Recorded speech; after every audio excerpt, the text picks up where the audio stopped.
Miguel nunca imaginó que limpiar ventanas podría cambiar su vida, ni que una mujer millonaria, encerrada en un departamento de lujo, sería quien lo ayudaría a romper el ciclo de pobreza en el que había vivido desde niño, ni que su hijo, con apenas 7 años, sería quien lo obligaría a enfrentar su mayor miedo, soñar con algo más que sobrevivir, porque Miguel no quería ser rico, solo quería llegar a fin de mes, solo quería que Lucas no pasara hambre, solo quería que su hijo no heredara su cansancio.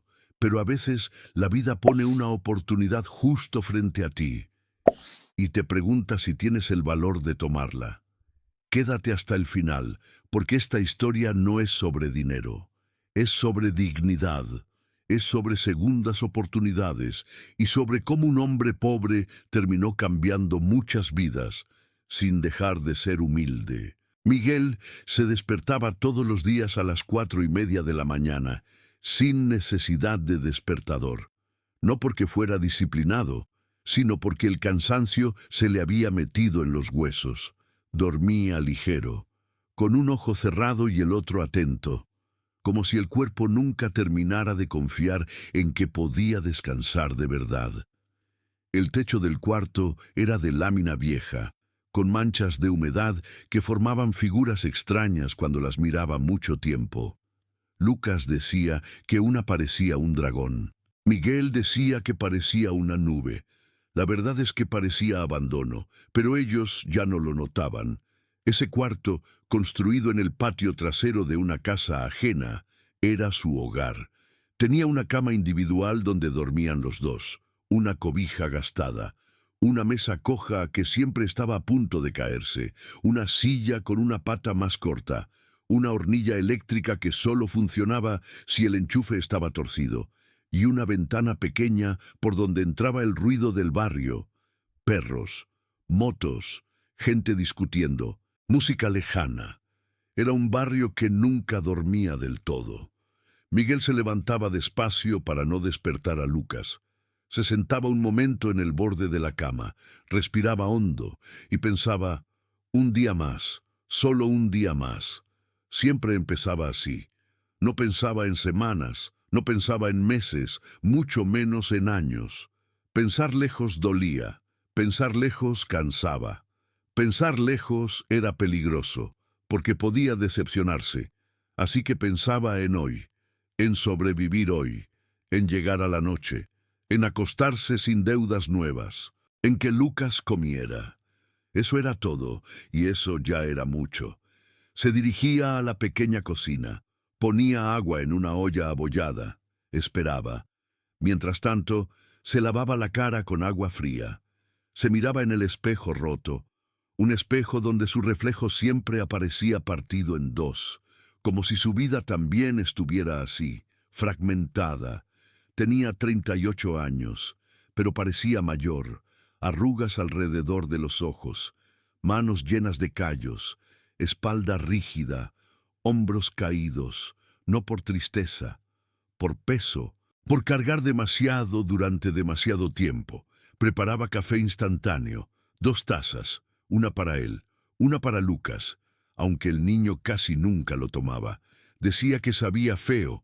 Miguel sonreía, porque tenía razón. Luego hacía huevos revueltos, con poco aceite, con poca sal, con cuidado, porque todo duraba justo, nada podía desperdiciarse. A las 5 en punto despertaba a Lucas. «Hijo, ya es hora». Lucas se movía, se tapaba, se quejaba, como todos los niños, pero nunca se negaba. Nunca hacía berrinche, había aprendido demasiado pronto que su papá estaba cansado y que el cansancio no se discutía. Se vestía con el uniforme azul de la escuela pública, una mochila vieja, zapatillas gastadas, pero limpias, siempre limpias. Miguel se aseguraba de eso, porque aunque fueran pobres, no iban a ser descuidados. Caminaban juntos hasta la parada. 20 minutos. A veces hablaban, a veces no. Cuando no hablaban, era porque Miguel estaba pensando en cuentas, y Lucas lo notaba, pero no preguntaba. Solo le tomaba la mano, y eso bastaba. Después Miguel tomaba 2 autobuses, uno lleno, otro más lleno, parado, apretado, con gente que iba igual que él, con caras iguales, con sueños guardados, con resignación. Llegaba al edificio Aurora a las 7 en punto, nunca tarde, nunca antes, nunca después, puntual como un reloj, porque llegar tarde era perder el trabajo, y perder el trabajo era perderlo todo. El edificio Aurora parecía otro mundo: mármol, vidrio, aire acondicionado, perfume caro, silencio elegante, gente que caminaba sin mirar, porque nunca necesitaba mirar. Todo estaba hecho para ellos. Miguel se cambiaba en un cuarto pequeño, uniforme gris, zapatos de seguridad, guantes, arnés, botella limpiavidrios. Era su armadura, su disfraz de invisible. Subía al elevador de servicio, nunca al principal. Eso no era para él.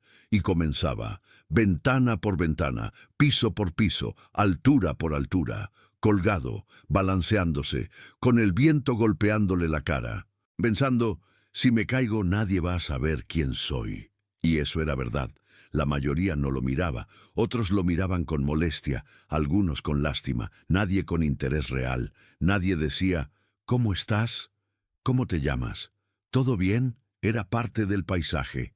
Como una maceta, como una lámpara, como un reflejo. Miguel hablaba solo, para no enloquecer, para no pensar. Vamos, otra más, falta poco. Aguanta. Era su forma de sobrevivir. A veces miraba hacia adentro, veía familias desayunando, ejecutivos hablando por teléfono, mujeres arreglándose, niños con juguetes caros, y no sentía envidia. Sentía distancia, como si estuviera viendo televisión, como si no fuera real. En los descansos comía un sándwich, pan, queso, nada más, sentado en una escalera, mirando el celular sin mensajes, sin notificaciones, sin nadie esperando nada de él, excepto Lucas, y eso era suficiente. Por la noche regresaba, cansado, doliendo, pero entero. Lucas lo esperaba con historias, con dibujos, con preguntas. Miguel escuchaba, siempre, aunque estuviera muerto, porque eso era ser padre, estar, aunque no tengas nada más. Antes de dormir, Miguel miraba el techo y pensaba, no soy rico, no soy importante, no soy famoso, pero sigo aquí. Y eso, para él, era una victoria. Elena vivía en el piso 32 del edificio Aurora. Desde ahí arriba, la ciudad parecía otra cosa. No era caos, no era ruido, no era pobreza. Era un mapa, luces moviéndose, carros diminutos, personas convertidas en puntos. Desde esa altura, todo parecía ordenado, controlable, predecible, como su vida. O al menos, eso pensaba. El departamento tenía más de 300 metros cuadrados, ventanales de pared a pared, muebles importados, cocina de diseñador, cuadros caros, alfombras suaves, todo elegido por expertos, nada elegido por ella, porque Elena nunca había sabido qué quería realmente. Solo sabía qué debía querer. Tenía 35 años, pero se sentía vieja, no por el cuerpo, por dentro, cansada sin haber cargado sacos, agotada sin haber trabajado con las manos, fatigada sin sudar. Era otro tipo de cansancio, el que viene de vivir para cumplir expectativas, el que viene de fingir sonrisas, el que viene de no poder ser débil. Desde que sus padres murieron en un accidente aéreo 5 años atrás, su vida había cambiado para siempre. No solo perdió a su familia, perdió su excusa para ser normal. Antes era la hija de. Después fue la heredera, la millonaria, la inversionista, la mujer exitosa. Nadie volvió a preguntarle cómo estaba, solo cuánto valía. Las mañanas de Elena eran silenciosas, demasiado. Despertaba sin alarma, sin prisa, sin obligación real. Miraba el techo blanco, contaba respiraciones. 10, 20, 30, hasta convencerse de levantarse. Iba a la cocina, preparaba café en una máquina carísima, que nunca sabía usar bien, siempre le salía diferente, nunca perfecto, como su vida. Desayunaba sola, en una mesa para 8, a veces dejaba el teléfono a un lado, a veces lo revisaba cada 5 segundos, no por mensajes, por costumbre, tenía reuniones, videollamadas, firmas, decisiones, pero todo era automático, como si ella no estuviera ahí, como si alguien más manejara su cuerpo y ella solo mirara. Por las tardes se sentaba frente al ventanal principal, el más grande, el que daba a toda la ciudad. Ahí pasaba horas, sin hacer nada, mirando, pensando, no pensando, esperando, sin saber qué. Fue ahí cuando empezó a notar a Miguel. Al principio fue solo una sombra, un movimiento, algo colgado afuera. Después fue un hombre, con uniforme gris, con movimientos cuidadosos, con concentración absoluta. Le llamó la atención algo. Él hablaba solo, movía los labios. A veces sonreía, a veces fruncía el ceño. Parecía estar luchando con el vidrio, como si fuera una conversación. Elena empezó a esperarlo, sin admitirlo. Miraba el reloj, calculaba horarios. Ya debería pasar. Y cuando aparecía, se sentía menos sola. Sin saber por qué, lo observaba, no con superioridad, con curiosidad. ¿Cómo alguien podía hacer ese trabajo todos los días? Colgado, expuesto, invisible, y seguir adelante. Un día lo vio detenerse, respirar hondo, apoyar la frente en el vidrio. Durante 3 segundos, solo 3, pero ella lo notó, y algo se rompió dentro. Pensó, yo me quejo, y él sigue, y sintió vergüenza. Esa mañana tomó una decisión, pequeña, ridícula, pero enorme para ella. Iba a hablarle. Esperó, hasta que lo tuvo frente a su ventana. Tan cerca, tan lejos. Respiró hondo, abrió un poco el ventanal, y dijo, ¿no tienes miedo ahí afuera? Miguel casi se cae. Ella lo vio, se agarró más fuerte, la miró, sorprendido, como si no existiera, y de pronto existiera. Miedo tengo todos los días, respondió, pero necesito trabajar. Su voz era tranquila, sin drama, sin victimismo, sin queja. Elena sonrió, sin querer. De verdad, por primera vez en semanas. Soy Elena, dijo. Miguel, respondió él. Y fue la primera vez que alguien en ese edificio dijo su nombre. En voz alta, hablaron 5 minutos. Del calor, del clima, del viento, nada importante, todo importante.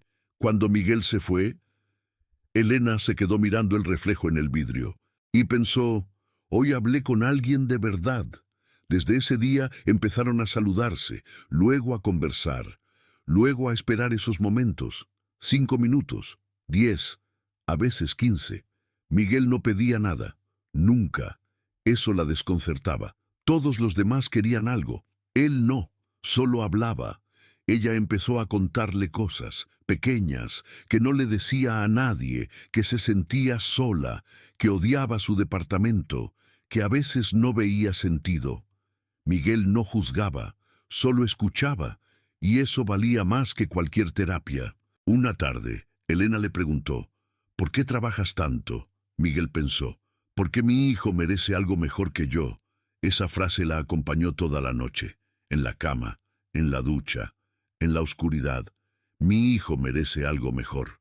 Y ella pensó, ¿y yo, para quién vivo? Esa noche lloró, en silencio, por primera vez en años. No sabía todavía que ese hombre colgado frente a su ventana iba a cambiar su vida, para siempre. Después de aquella primera conversación, algo cambió entre Miguel y Elena. No fue inmediato, no fue obvio, no fue dramático, fue silencioso.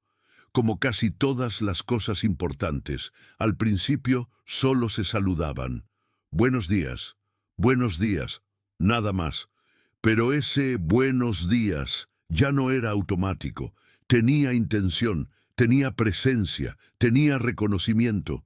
Miguel empezó a notar que ella siempre estaba ahí cuando él pasaba.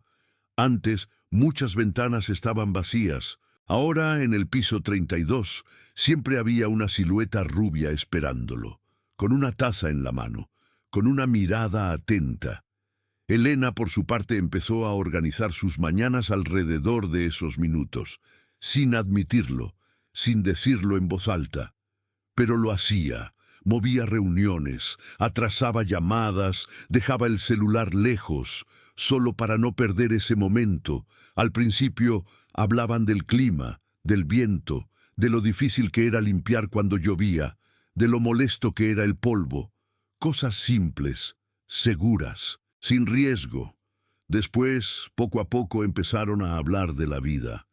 ¿Siempre trabajaste aquí?, preguntó ella una vez.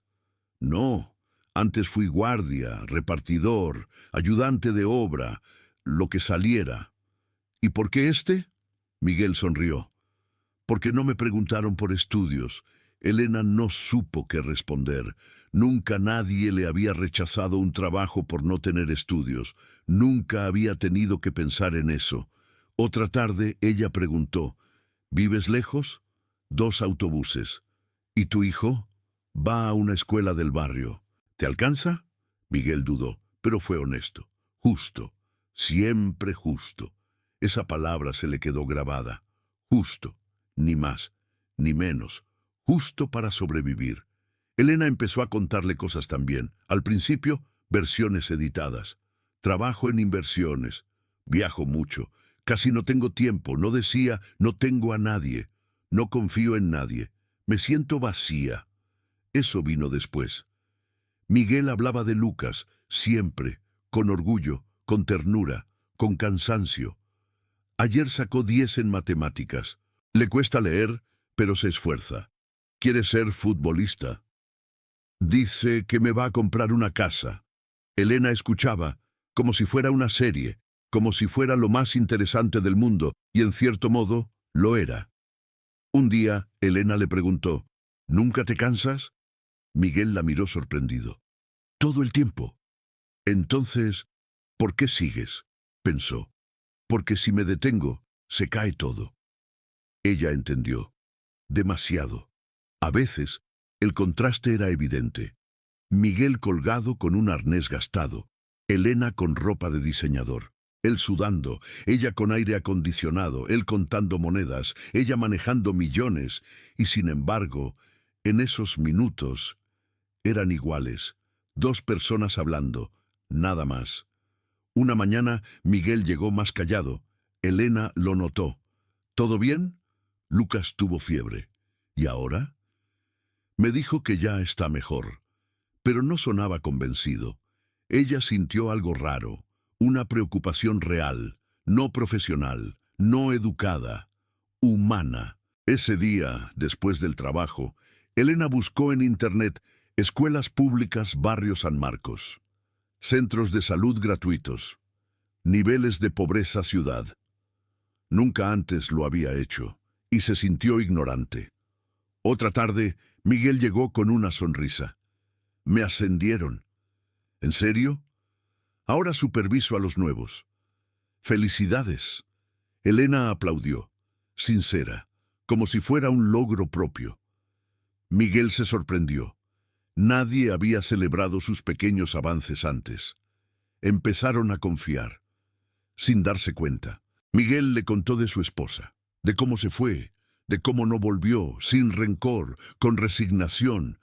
Elena le contó de sus padres, del accidente, del silencio después, del vacío, con lágrimas. Por primera vez frente a alguien. Miguel no supo qué decir, solo dijo, lo siento, y lo dijo de verdad. A veces se quedaban en silencio, mirándose a través del vidrio, sin hablar. Y no era incómodo, era cómodo, seguro, pero también era peligroso, porque se estaban importando. Una mañana, Elena se dio cuenta de algo. Miguel ya no era el de la limpieza, era Miguel. Y Miguel entendió algo también. Elena no era la rica, era Elena, dos mundos, separados por dinero, por historia, por oportunidades, por suerte, pero unidos por humanidad y sin saberlo. Estaban acercándose al momento que lo cambiaría todo. El día empezó como cualquier otro. Miguel se levantó a las 4:30, preparó café, hizo huevos, despertó a Lucas. Caminaron hasta la parada, se despidieron con un abrazo rápido. Pórtate bien. Siempre. Te amo. Yo más. Nada fuera de lo normal, nada que anunciara que ese día iba a partir su vida en dos. En el edificio Aurora, Miguel empezó temprano. Había viento. Mucho. Eso hacía el trabajo más lento, más peligroso, más agotador. Tenía que apretar más el arnés, moverse con más cuidado, concentrarse el doble. Elena lo vio llegar. Notó algo distinto. Estaba más serio, más concentrado, menos hablador. ¿Todo bien hoy?, preguntó. Sí, creo, pero no sonaba convencido. A las 10:47, el teléfono vibró en su bolsillo. Miguel nunca contestaba en horario laboral, nunca, pero vio el nombre Escuela de Lucas. Y el corazón se le detuvo. Pidió permiso por radio. Bajó. Contestó. «¿Señor Ramírez?» Su hijo se desmayó en el recreo. Está consciente, pero lo llevamos al hospital. Miguel dejó de escuchar. Solo oyó un zumbido, como si el mundo se hubiera apagado. «Voy para allá», dijo. Colgó. Corrió. Fue directo a la oficina del supervisor. Un hombre grande, camisa planchada, silla cómoda, pantalla grande. «Necesito salir», dijo Miguel sin respirar. «Mi hijo está en el hospital». El supervisor ni levantó la vista. «Estamos cortos de personal. Por favor». «No puedo. Es mi hijo. Si te vas, pierdes el día». Miguel sintió que algo se rompía. No gritó, no discutió, porque sabía que perdería, siempre perdía. Salió, se sentó en una escalera, con la cabeza entre las manos, temblando, sin saber qué hacer. Elena lo vio. Desde su ventana, lo vio sentado, encogido, pequeño, roto. Bajó, por primera vez. No lo llamó, no habló por el vidrio, tomó el elevador, fue al área de servicio, lo encontró. «Miguel, ¿qué pasó?» Él levantó la mirada y se quebró. Le contó todo, sin filtros, sin orgullo, sin vergüenza. Elena escuchó y tomó una decisión en segundos. «Vamos». «¿A dónde?» «Al hospital». «No puedo». «Sí puedes. Yo me encargo». No esperó respuesta. Lo tomó del brazo. Lo llevó al estacionamiento. Subieron a su auto, un auto que Miguel nunca había tocado. Durante el camino nadie habló. Miguel rezaba. Elena manejaba como nunca. En el hospital, Lucas estaba despierto, con suero, con miedo, con una sonrisa cuando vio a su papá. «Papi». Miguel lloró, sin importarle nada. Los doctores explicaron. Deshidratación, agotamiento, nada grave, pero necesitaba quedarse. Elena pagó todo, sin decir nada, sin anunciarlo, solo lo hizo. Miguel se dio cuenta después. «No tenías que...». «Sí tenía. Es mucho... es lo justo». Esa palabra justo. Se quedaron ahí. Horas, en silencio, Lucas dormido, Miguel sosteniendo su mano. Elena sentada cerca, sin teléfono, sin reuniones, sin máscaras. Esa noche, Miguel caminó a casa, con su hijo dormido. Elena los llevó, los dejó en la puerta. «Gracias», dijo Miguel. «No me agradezcas. Nunca nadie, ahora ya no estás solo». Se fue, pero dejó algo atrás, esperanza. Y Miguel entendió que su vida ya no era solo suya. Después del día en el hospital, nada volvió a ser igual entre Miguel y Elena. No porque se hubieran vuelto más cercanos de inmediato, sino porque algo invisible se había roto. La distancia, la formalidad, la idea de que pertenecían a mundos distintos. Ahora ya no eran solo dos personas hablando a través de un vidrio. Eran dos personas que habían compartido miedo.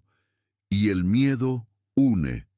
Miguel volvió al trabajo al día siguiente, cansado, con ojeras, pero agradecido. Lucas estaba bien. Eso era todo lo que importaba. Elena lo esperaba, como siempre, pero esa vez no habló de clima, ni del viento, ni del polvo. «¿Cómo está Lucas?», preguntó. «Mejor, ya volvió a la escuela». Ella suspiró, como si fuera su propio hijo. A partir de ese día, empezaron a hablar más, de verdad, no solo minutos.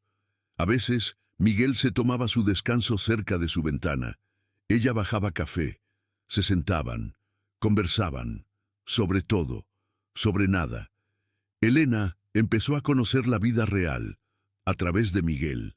Las cuentas, las deudas, la renta, el miedo al despido, el dolor de muelas sin dinero para dentista, el estrés de fin de mes.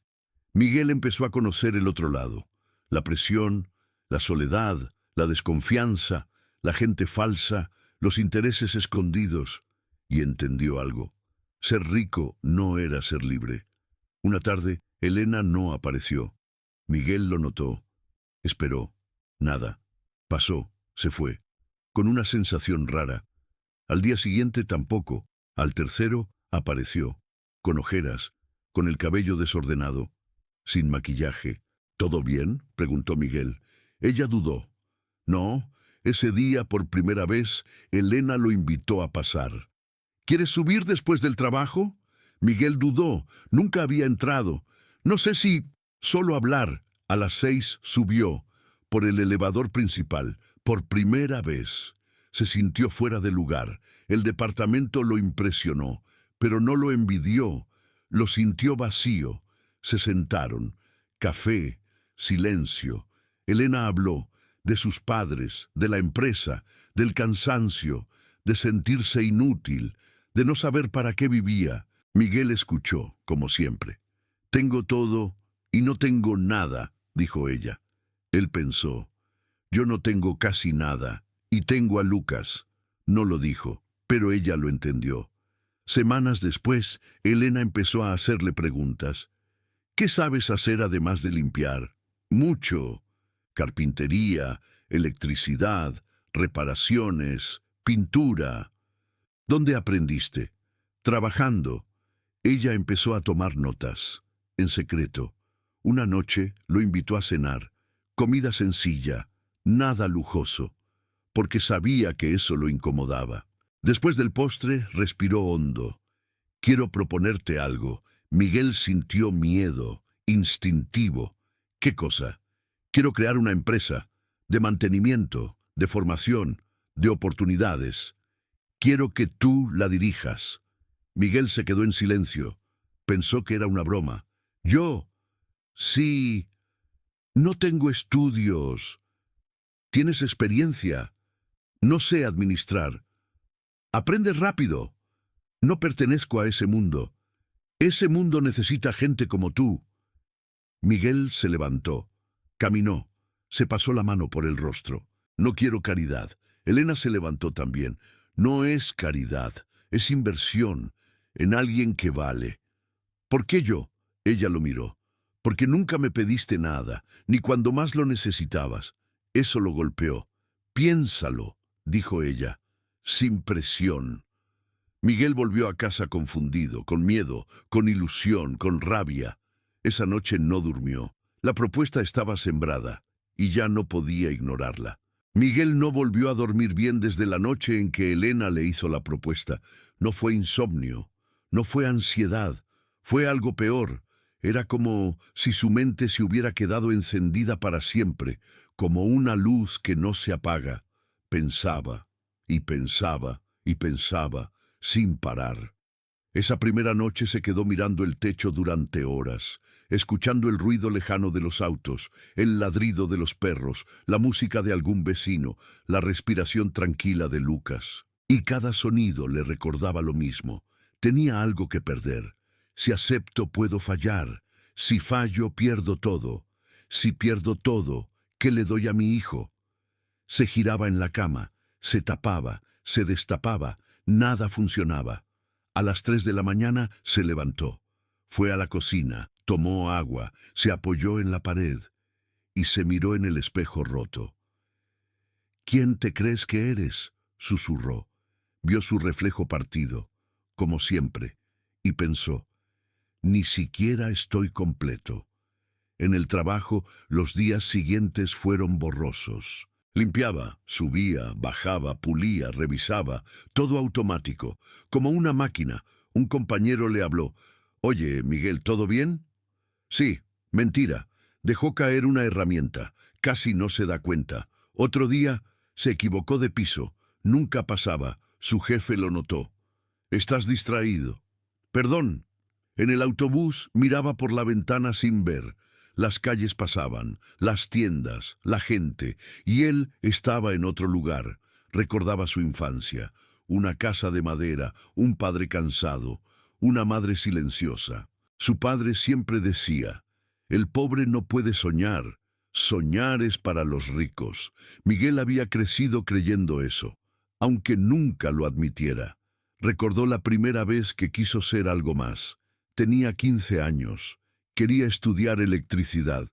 Había un curso, barato, pero no tanto. Su padre le dijo, «No pierdas el tiempo, trabaja», y trabajó. Desde entonces, esa voz seguía viva dentro. «No pierdas el tiempo, no sueñes, no te ilusiones». Elena empezó a notarlo. Miguel ya no hablaba igual, no se detenía, no sonreía, no preguntaba. Ella quiso preguntarle, pero no lo hizo. Respetó su silencio. Una tarde, Miguel pasó sin saludar. Elena sintió un nudo. «Lo estoy perdiendo», pensó. En casa, Lucas también lo notó. Miguel ya no jugaba, no contaba historias, no reía. Una noche, Lucas dejó un dibujo en la mesa, un dibujo de los dos, con una casa grande, con un sol enorme, con un letrero, «Mi papá puede». Miguel lo vio y lloró en silencio. Se sentó en la cama, con el dibujo en las manos, pensando, «Puedo». Otra noche, soñó que caía del edificio, que nadie lo veía, que Lucas lo buscaba y no lo encontraba. Se despertó sudando. El miedo se estaba convirtiendo en pánico. Intentó convencerse. «Hago lo correcto rechazando. Es más seguro. Es mejor así». Pero no era verdad, era cobardía. Un sábado fue al mercado con Lucas. Contaban monedas, elegían lo más barato.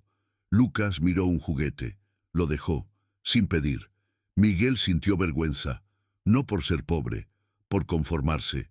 Esa noche Lucas habló. «Papá, ¿tú eres feliz?». Miguel se quedó helado. «Claro». «No parece». Silencio. «Te veo triste, como cuando me enfermé». Miguel no supo mentir. «Tengo miedo, hijo». «¿De qué?». «De cambiar». Lucas pensó. «¿Y si no cambias?». Esa pregunta fue peor. Miguel entendió, si no aceptaba, también perdía. A la mañana siguiente se levantó distinto, se duchó lento, se miró al espejo y habló en voz alta. «Voy a intentarlo». Se sintió ridículo, pero fuerte. Llegó temprano. Esperó. Las manos sudaban. El corazón corría. Elena apareció. Sonrió, pero notó su tensión. «Miguel, acepto». Las palabras salieron temblando. «Pero no me regales nada. Enséñame, exígeme, corrígeme». Elena se emocionó. Eso quería oír. Ese día, Miguel volvió a casa ligero, por primera vez. No sabía si iba a ganar, no sabía si iba a fallar, pero sabía algo. Ya no iba a huir. El primer día del nuevo proyecto, Miguel llegó una hora antes. No porque se lo pidieran, porque tenía miedo de llegar tarde, porque sentía que esa era su única oportunidad, porque no quería fallar. El edificio que Elena había comprado estaba en una zona olvidada de la ciudad. Antiguamente había sido una fábrica, después un depósito. Luego, nada. Durante 10 años, solo polvo y grafitis, ventanas rotas, paredes húmedas, ratas, basura, silencio. Miguel bajó del autobús con su mochila vieja. Miró el lugar y pensó, ¿aquí? Elena llegó en su auto, bajó. Miró el edificio con otros ojos, con esperanza. «Esto va a ser hermoso», dijo. Miguel tragó saliva. «Primero hay que hacerlo habitable». Entraron. El olor a humedad era fuerte. El piso crujía. Había cables colgando, tubos rotos, techo con filtraciones. Miguel empezó a caminar. Tocó paredes, golpeó columnas, miró instalaciones. Su mente cambió. Ya no era el empleado, era el responsable. «Necesitamos rehacer todo», dijo. «Electricidad, agua, ventilación, seguridad. ¿Cuánto tiempo? Meses. Los tenemos, no era verdad, pero ella confiaba. Los primeros días fueron de limpieza. Solo eso. Sacar basura, mover escombros, barrer, desinfectar». Miguel contrató a 2 antiguos compañeros, Carlos, Ramón.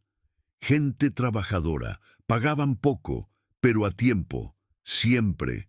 Miguel llevaba cuentas en un cuaderno, anotaba todo, hasta el último tornillo. Tenía miedo de gastar mal. Por las noches estudiaba. Videos, manuales, tutoriales, administración, presupuestos. Nunca había hecho eso, pero aprendía. Los errores llegaron rápido. Compraron material equivocado, instalaron mal un sistema, perdieron dinero. Miguel se culpaba. «Es mi culpa». «Es aprendizaje», decía Elena. Un día se rompió una tubería, inundó todo, horas de trabajo perdidas.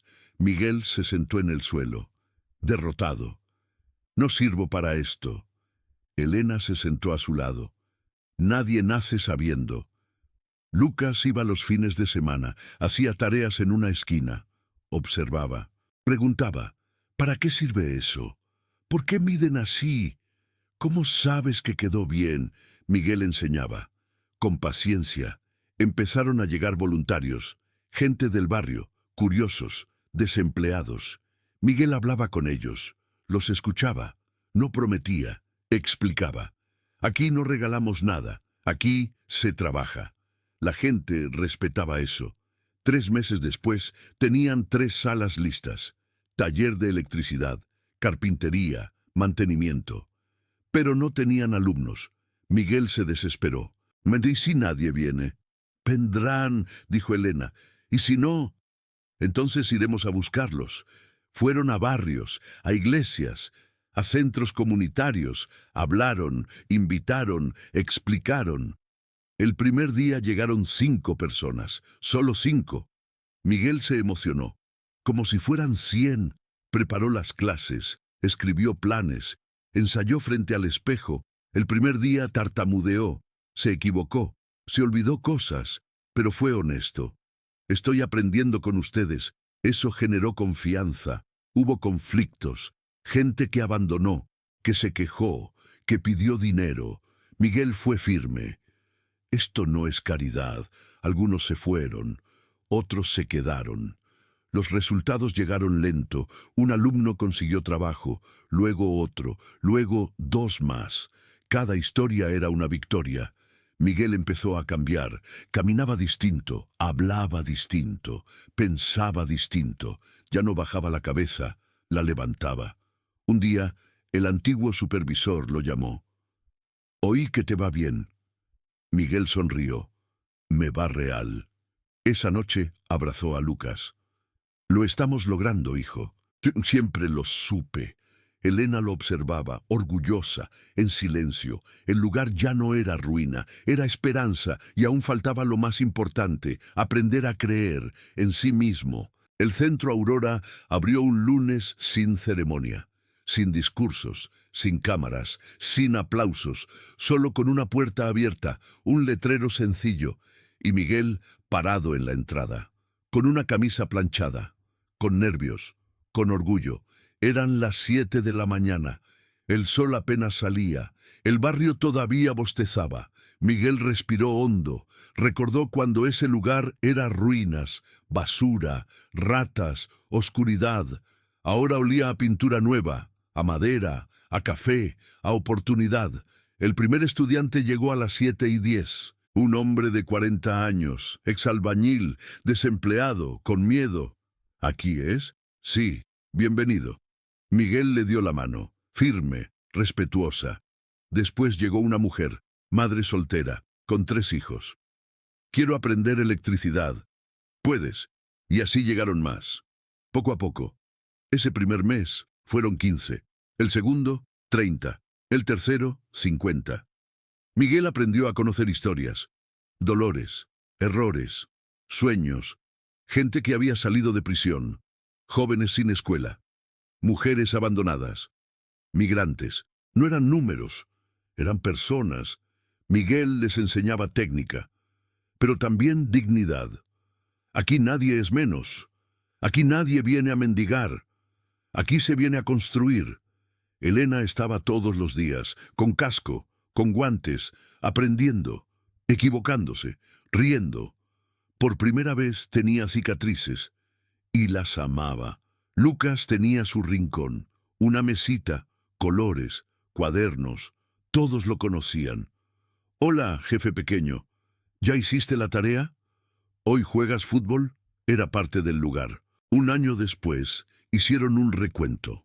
127 personas capacitadas, 89 con empleo estable, 20 emprendimientos propios. Miguel miró los números y lloró, no por orgullo, por incredulidad. Una tarde llegó una mujer, con traje caro. Represento a una fundación, queremos invertir. Miguel dudó. Sin condiciones, sin usar a nuestra gente para publicidad, sin perder control. La mujer aceptó, porque Miguel hablaba con autoridad. Elena lo miró y pensó, ya no necesita mi dinero. Un viernes, Lucas preguntó, «Papá, ¿somos ricos?» Miguel sonrió. «Sí, ¿en serio?» «En oportunidades». Elena escuchó y entendió todo. Años después, Miguel fue invitado a dar una charla en una universidad. ¿Yo? Sí. Habló de miedo, de fracaso, de dignidad, no de dinero. Lo aplaudieron de pie. Esa noche caminó solo por el centro, mirando luces, pensando. Yo limpiaba ventanas, ahora construyo futuros. Un domingo visitó la tumba de sus padres, llevó flores. Lo logramos. No me rendí. Gracias. Elena vendió su departamento, compró uno pequeño, cerca del centro. No necesito tanto espacio. Necesito gente. Miguel siguió viviendo en el mismo barrio, por elección. Aquí empecé. Aquí sigo. Un día, Lucas, ya adolescente, dijo, «Quiero enseñar aquí». Miguel lloró otra vez. La prensa llegó después. Reportajes, entrevistas, premios. Miguel aceptó pocos. Esto no es sobre mí, es sobre ellos. Una noche, Miguel y Elena se sentaron solos, mirando el centro vacío. «Gracias», dijo ella. «No, gracias tú». «¿Por qué?» «Por creer cuando yo no creía». Se tomaron la mano, en silencio, como siempre. Miguel pensó, soy el mismo, pero distinto. No tenía millones, no tenía mansiones, no tenía fama, tenía respeto, tenía propósito, tenía comunidad, tenía paz. Y entendió que la verdadera riqueza no está en lo que acumulas, sino en lo que transformas.